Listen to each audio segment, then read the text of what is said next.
अस्सलाम वालेकुम नाजरीन, माय डियर व्यूअर्स, क्या हाल है आपका।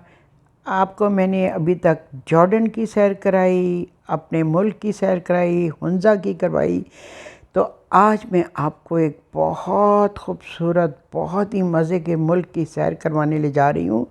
और ये है जनाब मुल्क आज़रबाईजान, जिसका कैपिटल है बाकू। तो अभी चलते हैं हम ज़रा बाकू की तरफ। ये है जी हमारे कुछ फ्रेंड्स का ग्रुप बाकू में। ये पूरे ग्रुप का एक छोटा सा पार्ट है, बाकी और काफ़ी लोग हैं।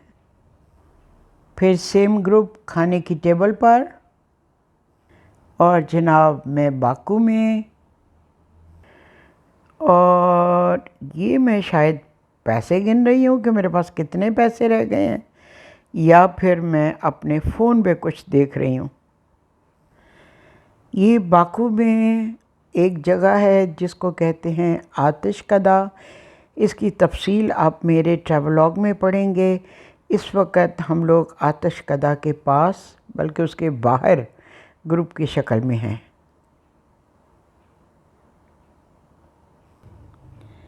ये वहाँ एक लेक थी, उसके किनारे हमने फ़िश का लंच किया, और ये लेक के किनारे जनाब तस्वीर है।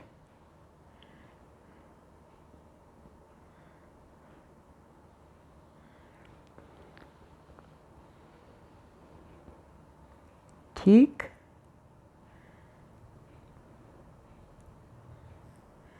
ये उसी आतिश कदा के बाहर बड़ी तस्वीर है।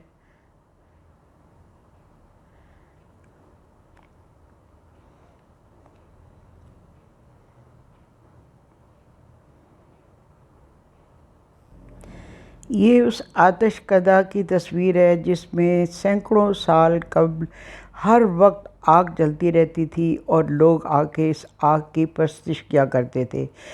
इस्लाम से पहले यहाँ पे आतिश परस्त हुआ करते थे, और ये एक बहुत बड़ा आतिश कदा था, बहुत बड़ी बिल्डिंग थी, जिसके एक पता नहीं क्या इसको कहना चाहिए, जगह पे कमरा नमा जगह थी, चारों तरफ से खुला, और ये हर वक्त आग जलती रहती थी। उस ज़माने में तो आग जलाया करते थे। आजकल इसके नीचे गैस के सिलेंडर लगे हुए हैं, जिसकी वजह से ये 24 घंटे आग जलती रहती है।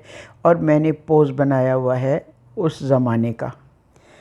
ये उसी लेक के किनारे तस्वीर है जहाँ पे हम फ़िश का लंच कर रहे थे। और ये जो कपल है, ये मेरे इधर जो ख़ातून है ऐनक में, और मेरे साथ जो साहब बैठे हैं, बहुत ही स्वीट कपल था। और ये सारी फ़ोटोग्राफ़ी इन्हीं की है, इन्हीं ने ये सारी तस्वीरें बनाई थी जो हमें दी। बहुत ही हेल्पफुल कपल था हमारे साथ। ये तस्वीर किसी जगह की है जहाँ हम सीढ़ियों में बैठे हुए हैं, और ये हमारे ग्रुप की ख़वातीन हैं।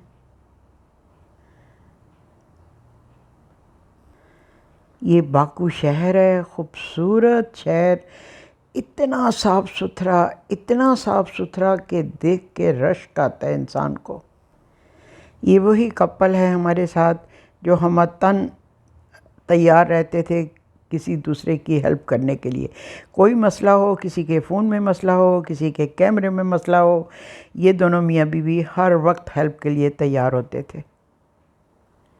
लाहौर से हमारा सफ़र शुरू हुआ था, और ताशकंद में हमें 7 घंटे अगली फ़्लाइट के लिए इंतज़ार करना था। और इसकी तफसील भी आप सारी मेरे सफ़रनामे में पढ़ेंगे। इट वाज़ गुड इंजॉयबल, हमने इंजॉय किया यहाँ पे। और ये हमारा ग्रुप जनाब ताशकंद की ड्यूटी फ्री शॉप के बाहर। ठीक, गबाला से वापसी पे रास्ते में एक नहर थी जहाँ हमने रुक के बोटिंग की। ये उस बोटिंग की एक तस्वीर है। ये गबाला की तस्वीर है। जैसे गलियात है ना, उससे मिलती जुलती जगह है, लेकिन ठंड काफ़ी थी। ये जी बाकू में हमारा सफ़र। ये बाकू के एयरपोर्ट पर वापसी पे बड़ा ही मज़े का ये एक कॉर्नर या रेस्टोरेंट था जहाँ पे हमने चाय पी और बहुत ही इन्जॉय किया हमने इस जगह को। ये बाकू के फ्लेम टावर, इसकी तफसील भी आप मेरे ट्रैवलॉग में पढ़ेंगे। पुराने ज़माने में जब कोई ख़बर देनी होती थी शहर वालों को तो पहाड़ी के ऊपर आग रोशन कर दी जाती थी, उससे सब इकट्ठे हो जाते थे कि कोई ख़बर आने वाली है। लेकिन अब उस आग की जगह पे ये बहुत ही खूबसूरत 3 टावर खड़े कर दिए गए हैं जिनमें रोशनियाँ जलती बुझती रहती हैं, और ये आज उस ज़माने की यादगार के तौर पर बाकू का कौमी निशान बन चुका। टावर्स के नज़दीक ये एक मस्जिद थी। रात के टाइम पे मैंने इसकी ये तस्वीर बनाई थी। बाकू के फ्लेम टावर्स की ये मैंने रात को ना एक छोटी सी वीडियो बनाई। अपने आप इनके कलर्स चेंज होते रहते हैं, जो उनके फ्लैग्स के रंग हैं वो इन पे आपको दिखाई देते हैं। ये बड़ी बड़ी स्क्रीन्स लगी हुई हैं जिनमें ये सारे रंग जो आपको जलते हुए दिखाई देते हैं। दिन को तो हमने बहुत देखा, लेकिन रात के वक्त हम ख़ास तौर पर इनको देखने के लिए गए। ये वही नहर की, यानी जब हम कबाला से आ रहे थे तो बोटिंग की तस्वीर। कबाला की तरफ जाते हुए लिफ्ट चेयर से हम जाते हैं तो वहाँ का एक स्टेशन है। अच्छी खूबसूरत ये जगह थी। जैसे हमारे यहाँ कीमे वाले नान बनते हैं, कुछ इसी तरह के नान यहाँ पे एक औरत बना रही थी।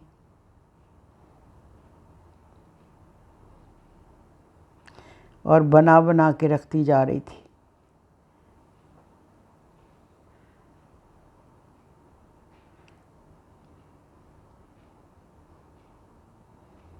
सौ मन्नत यानी 400 रुपये का एक ये नान था। हमारे यहाँ तो ऊपर घी लगा होता है, लेकिन ये ड्राई थे बिल्कुल। ये कबाला के रास्ते का एक मंज़र, मुझे तो यहाँ जाके बिल्कुल अपनी गलियात याद आ रही थी। जिस तरह हम अपनी नथिया गली वगैरह में जाते हैं ना, तो उस तरह के मुझे मनाज़र दिखाई दे रहे थे। ये वही ख़ातून रोटियां बनाते हुए, लेकिन देखें सफाई का ये आलम के ग्लव्स पहन के ये रोटियां बना रही थी।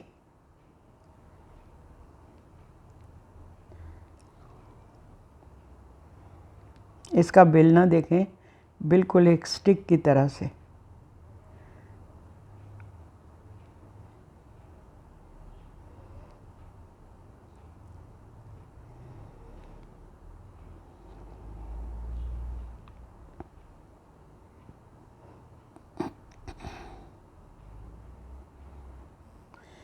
लिफ्ट चेयर्स की मदद से जब कबाला के हम पहाड़ की टॉप पे पहुँचे तो ये वहाँ का मंज़र, यहाँ से हम लिफ्ट चेयर्स के ज़रिए पहाड़ के ऊपर गए। बहुत ही खूबसूरत नज़ारे थे यहाँ के, बहुत ज़बरदस्त मौसम था, और जो रेस्टोरेंट बने हुए थे इतने साफ़, इतने खूबसूरत कि मैं आपको क्या बताऊँ। ये गबाला टॉप पे पहुँच के जहाँ पे हमें लिफ्ट चेयर्स के ज़रिए ले जाया गया। ये गबाला टॉप पे ये एक म्यूज़ियम था जिसमें हमें लेके गए, और ये तमाम स्टफ़्ड यहाँ पे ये जानवर थे। जितने भी जानवर यहाँ थे सारे हनूत शुदा थे। ये भी गबाला जाते हुए रास्ते का एक स्टेशन, लकड़ी की बनी हुई एक कॉटेज, इतनी मज़े की थी ना। चेयर्स जिन पे बैठ के हम 4-4 लोग एक लिफ्ट चेयर में बैठ के ऊपर जाते रहे। ये लिफ्ट चेयर से मैंने नीचे एक फ़ोटो उतारी, नीचे ज़मीन की और फिर ये पहाड़ों की। मेरा ख़्याल है ये वाहिद मुल्क था जहाँ जाके मुझे पाकिस्तानी खाने मैंने मिस नहीं किए। इतने मज़े के इनके खाने थे ना, ओफ, गोश्त ज़बरदस्त, हर चीज़ इतनी ज़बरदस्त, और खाने के साथ इतनी वैरायटी जूसेस की कि बस मज़ा आ गया। और हर रोज़ हर खाने में नित नए सैलेड, इतने मज़े के सैलेड होते थे ना, ब्यूटीफुल। ये जनाब एक चराहे के वो पहाड़ के पास चलते चलते बकरियां चराते हुए आग जलती नज़र आई। उसने शहर में जाके बताया और सारे जनाब लोग उमड़ पड़े इसको देखने के लिए। कई सौ साल पहले की बात है, यहाँ 24 घंटे आग जलती रहती है। लोगों ने इसको कोई आसमानी चीज़ समझ के तो इसकी पूजा शुरू कर दी, परस्तिश शुरू कर दी। लेकिन आज की साइंस ने बताया कि यहाँ गैस है और कहीं किसी ने कोई चीज़ फेंकी होगी, ऐसी आग लगी और वो गैस से आग आज तक जलती रही है, जलती आ रही है, जिसको आज भी लोग टूरिस्ट देखने जाते हैं। ये वो पहाड़ी है जिसके दामन में लगी हुई आग लोग देखने जाते हैं। वो जो बिल्डिंग मैंने कहा था ना आतिशकदा, उस बिल्डिंग के अंदर बरामदे के साथ साथ कोठरियाँ बनी हुई हैं या कमरे कह लें उनमें, और उसमें दुनिया जहान की चीज़ें नज़र आती हैं। इतनी डिटेल में मैं आपको बता नहीं सकती, लेकिन किताब में आप मेरी पढ़िएगा कि वहाँ पे ये जो आपको मुजस्मे नज़र आ रहे हैं, इनको डिफरेंट तरीक़ों से दिखाया गया है। कहीं पे जलती हुई आग के ऊपर लटाया गया है, अगर कोई गुनाहगार होगा तो जल जाएगा, अगर वो गुनाहगार नहीं होगा यानी उसने जुर्म नहीं किया होगा तो आग उसको जलाएगी नहीं। इस किस्म की बहुत सारी चीज़ें यहाँ पे हमने देखी डिफरेंट कमरों में, डिफरेंट एक्शंस में। ये वो बिल्डिंग है, इतनी बड़ी बिल्डिंग है ये, जो एक ज़माने में बहुत ही क्या कहना चाहिए मुतबरक जगह मानी जाती थी। गोश्त यहाँ का इतना उम्दा था, इतना उम्दा गोश्त कि मैंने शायद ही कहीं और खाया हो। और खानों के साथ जो वैरायटी थी डिफरेंट किस्म की डेप्स, ऑलिव्स और चटनियाँ और ना जाने क्या क्या, इतनी ज़्यादा वैरायटी हर खाने के साथ ही होती है। और यहाँ के बैंगन इतने मज़ेदार थे, और बैंगन की जो भी डिश बनी होती थी, उफ़ डिलीशियस। ये वही तस्वीर जो मैंने आपको पहले भी दिखाई है, अब फुल आप इसको देख सकते हैं। ये जनाब एक जगह है जहाँ ज़मीन पर से उबलता हुआ पानी फूट रहा होता है जैसे कोई आतिशफ़शां हो, और इसको भी टूरिस्ट की जगह माना जाता है। ये सब टूरिस्ट आए हुए हैं और इस जगह की तस्वीरें ले रहे हैं। ये एक ऐसी जगह पे हमें ले जाया गया जहाँ रॉक्स के अंदर से म्यूज़िक की आवाज़ आ रही होती है। कान लगाएं आप रॉक्स को तो अंदर से आपको ऐसे लगता है जैसे मौसीकी बज रही है। ये पुराने वक्तों में जब लोग शिकार किया करते थे तो इन झोंपड़ियों में रहा करते थे, तो हमें इस जगह भी विज़िट करवाया गया। ये उस ज़माने के इंसान, वो जो बैठा हुआ आपको नज़र आ रहा है, और हर झोंपड़ी के ऊपर उसकी निशानी के तौर पर किसी जानवर का सर लगा होता था। जैसे हमारे यहाँ नेम प्लेट्स होती हैं, इस तरह इन्होंने डिफरेंट किस्म के जानवरों के सर लगाए होते। ये वो कदीम जगह है जहाँ पत्थरों के ज़माने में लोग रहते थे। आज यहाँ पे टूरिस्ट जाते हैं, देखते हैं, एंजॉय करते हैं, तस्वीरें बनाते हैं और फिर यादगार के तौर पर अपने साथ ले आते हैं। देखें इस झोंपड़ी के ऊपर किसी बकरे का या पता नहीं किस चीज़ का सर लगा हुआ है। ये वो रॉक्स हैं जिन पर कान लगाएं तो मौसीकी की आवाज़ सुनाई देती है।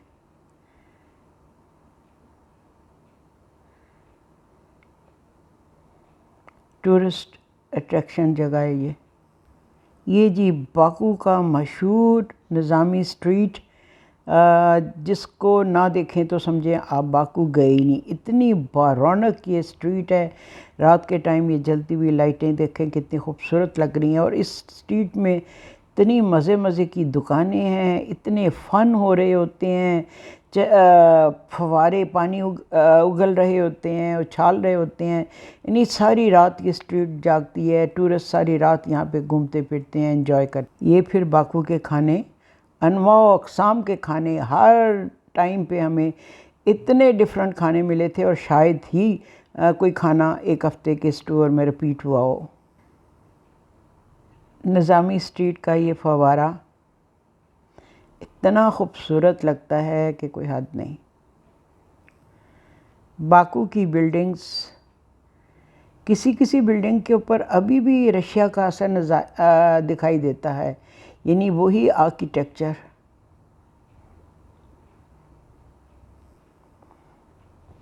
ये जनाब फव्वारा चल रहा है। उफ, पानी की फव्वार इतनी अच्छी लगती है और इतना खूबसूरत म्यूज़िक ये निज़ामी स्ट्रीट में कि चलते हुए कदम रुक जाते हैं इसको देखने के लिए।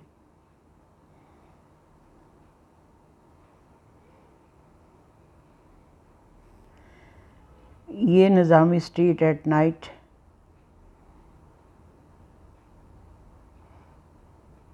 या बाकू एट नाइट आप कह लें।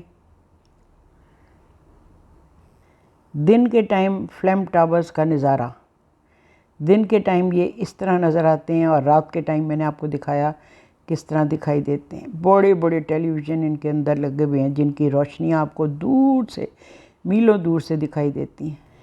ये बाकू का लिटिल वेनिस, यानी वेनिस जैसे छोटा करके यहाँ पे ला के खड़ा कर दिया गया हो। कश्तियाँ चल रही हैं इस लेक के अंदर और रेस्टोरेंट बने हुए हैं और बहुत ही फ्रेश मज़े के यहाँ पे स्नैक्स कह लें, आप खाना कह लें, लंच कह लें, ब्यूटीफुल। ये वही लिटिल वेनिस जिसके किनारे बने रेस्टोरेंट्स में लोग बैठ के खा पी रहे हैं। लिटिल वेनिस का ये ब्रिज जिसके नीचे से कश्तियाँ गुज़रती हैं, बिल्कुल उसी तरह जैसे वेनिस में कश्तियाँ ब्रिज के नीचे से गुज़रती हैं। ये मैं सीढ़ियों में खड़ी तो हूँ लेकिन तस्वीर जो है ना इतनी क्लियर नहीं है। ये लिटिल वेनिस में ब्रिजेस जिनके नीचे कश्तियों में बैठकर आप गुज़रते हैं या फिर आप ऊपर से उनको गुज़रते हुए देखें, उनका नज़ारा करें। लिटिल वेनिस में हर तरह के रेस्टोरेंट हैं।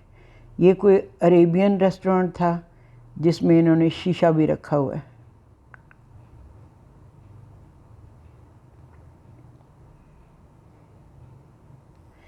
ये हमारा गाइड फरीद। फरीद का मतलब है फ़र्द, फ़र्द का मतलब है अकेला। ये अपने माँ बाप की अकेली औलाद है और इसकी बेवा माँ ने इसको पाला पोसा। अब इसके घर अभी हाल ही में इन्हीं दिनों में बच्ची पैदा हुई थी, लेकिन अभी ये देखने जा नहीं सका क्योंकि इसकी बीवी मैके गई हुई थी और इनके यहाँ रवाज है कि पहले बच्चे की पैदाइश पर लड़कियाँ मैके जाके जाती हैं। बाकू के हैंडीक्राफ्ट्स, उनका अंदरून शहर जिसको कहते हैं उच्चा शहर, उसमें आपको दुकानें नज़र आएंगी बहुत सारी जगह जगह पे जहाँ पे लोकल हैंडीक्राफ्ट्स आपको नज़र आएंगे। आपके कदम रुकेंगे लेकिन गाइड आपको भगाए लिए जाता है और आप हसरत से इनकी तरफ देखते हुए भागे चले जाते हैं।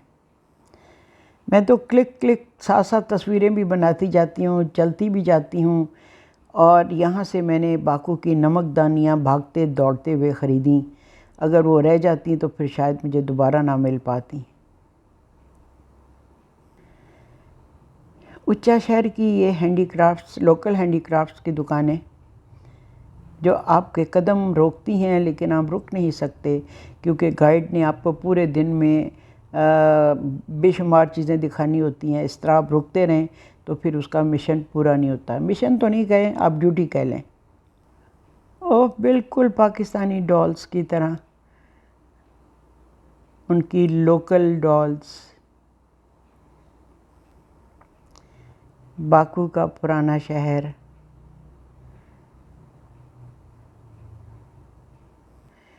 ये जनाब प्याली के ऊपर प्याली के ऊपर प्याली के ऊपर प्याली रखी होती हैं। ये उस ज़माने की है जब लड़की का रिश्ता देखने लोग आते थे तो लड़की एक टाइम में कितनी प्यालियाँ आसानी से उठा सकती है, चाय की या कावे की, ये उसके सुगड़ापे की निशानी हुआ करती थी। तो ये उस ज़माने का सिंबल जो है ना, ये अब इन्होंने इस तरह से बना के रख दिया। आजकल के दौर में तो लड़की एक भी प्याली उठा ले तो बड़ी बात है। आज़रबाईजान का बहुत फेमस शायर गज़ल का आगा समथिंग इसका नाम था। इसके चेहरे की सिलवटों के अंदर इतनी कहानियाँ हैं कि इस तस्वीर में तो आपको दिखाई नहीं दे सकती, लेकिन हमने इसके कान के नीचे, नाक के नीचे बहुत सी कहानियाँ गाइड ने हमें सुनाई। उस ज़माने में शादी की क्या रस्में थीं वो इन सिलवटों में छुपी नज़र आती हैं। फ्यूनरल की क्या रस्में थीं वो भी इन सिलवटों में दिखाई देती हैं। तो इट वाज़ वेरी इंटरेस्टिंग। ये वहाँ का शायर था। ये जी कॉफ़ी शॉप्स। आज़ादी की जंग में जो लोग शहीद हुए थे, जो नौजवान जिन्होंने सबसे पहले आज़ादी की जंग में हिस्सा लिया, उनकी बड़ी बड़ी तस्वीरें इस गार्डन में आवेज़ा हैं। और फिर उसके बाद कई स्टेप्स चढ़ते हुए उन गार्डन की टॉप पे हम जाते हैं। उस टॉप से पूरा शहर दिखाई देता है। तो ये इस वक्त बेपनाह हवा चल रही थी, इसलिए मैंने अपना सर ढांपा हुआ है। और ये जनाब उस गार्डन की टॉप पर है मैं, जो कई मंजिला ऊंचा है, उसकी छत पर। जी बाकू का सफ़र तमाम हुआ और एक बार फिर हम ताशकंद के हवाई अड्डे पर या ताशकंद के एयरपोर्ट की बिल्डिंग में, जहां हमने 7 घंटे हंसते खेलते बातें करते घूमते फिरते गुजारे और 7 घंटे गुजरने का पता ही नहीं चला। और फिर हमारी अगली मंजिल लाहौर के लिए हमारी फ़्लाइट थी। इस तरह से हमने एक हफ़्ता बाकू में बहुत मज़े का गुजारा।